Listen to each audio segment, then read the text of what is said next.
We want to bring in Greg Bovino, the Border Patrol chief, who I just mentioned is on the ground there right now. Greg, welcome to you. Thank you for joining us. Please do share with us what's happening there and describe the situation.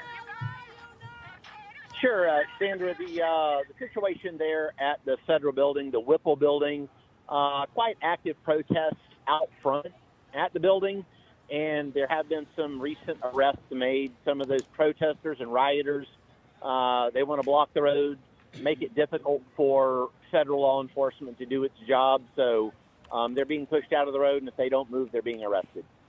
Hey, Greg, it's John here. We know that it's been an awfully busy couple of weeks for you there in Minneapolis. We see the resist flag in the footage that we were looking at, although our camera has just gone down. Don't know why. It could simply be a battery, and we'll probably be back up again. But that's echoing the words of the governor of Minnesota last night, who said that people should go out and resist ICE. They should take their cameras out with them and film everything that they're doing. This idea, though, of holding protests right in front of the federal building, right where ICE is, the confrontation between the protesters and ICE, is in your mind, is that the way that people should be protesting ICE's presence, or should they have an area where protesters make their voices heard but avoid direct confrontation? Sure. No one wants direct confrontation, John. We respect the First Amendment rights of anyone to air their grievances. We just ask those grievances to be aired civilly and not with violence. And that's where it seems a lot of these individuals cross the line, whether they're at the Whipple Federal Building or otherwise, is because they're encouraged, and we've said this many times, Sandra and John, they're encouraged to step over that line and, as you say, resist. And that is far and apart from exercising a First Amendment right to freedom of speech, freedom of assembly. Hey, Greg, could you confirm whether or not tear gas or otherwise was deployed a few moments ago while we were watching that live? Sandra, it didn't. I was there as they made the arrest. It didn't look like a lot of that there was any tear gas deployed. There may have been some smoke deployed, but there was an arrest made, and it looked like a textbook precision arrest of a targeted individual that was causing specific problems and had been causing problems over a period of time. Gotcha. So we're watching what happened just a few moments ago. So that was an arrest that was made of a single individual? Sandra, yes. Specific individual. Oftentimes these individuals will try to obstruct our ability to ingress and egress out of that facility.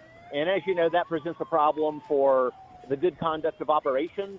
It's unsafe for the civilian crowd there that is protesting, unsafe for agents, unsafe for our detainees. So for us to make that a safe area, it's kind of common sense.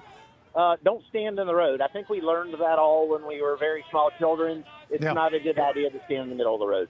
Yeah, and clearly the protesters at this point are trying to inhibit transit in and out of the Whipple Building federal facility there. And it appeared a short time ago when the officers moved forward to clear the crowd off the street that they were trying to let some vehicles come in and out of that facility. But that's part of the protest strategy, is to try to stop the federal government from conducting its business.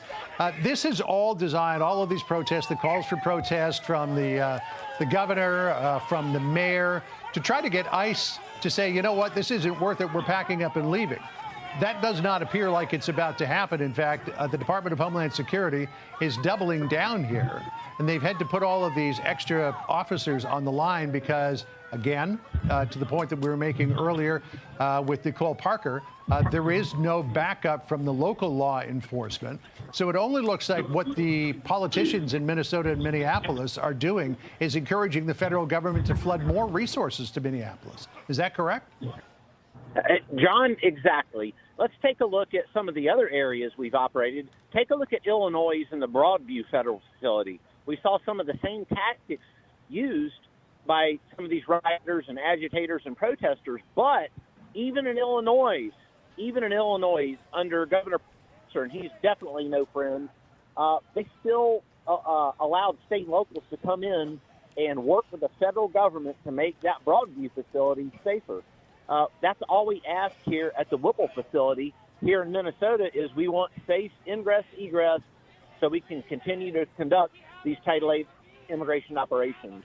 And anytime we can work with the state and local, as we did in Louisiana, somewhat in Illinois, and North Carolina and other places, that's always a success for all of us.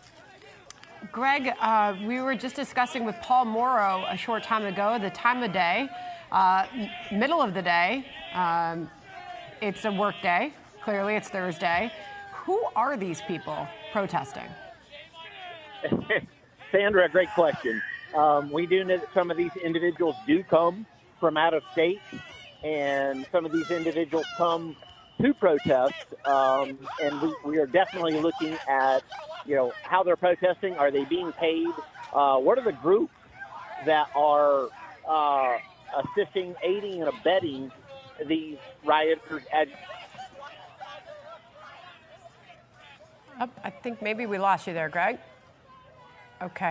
Well, he is there, John. So we were happy we were able to get him as long as we did by phone, as he obviously has his eyes directly on the situation there. This was moments ago, as we don't have that live shot up right now. But this is a big question. Who are these people? How are they gathering? Why are they there? Something we continue to learn as these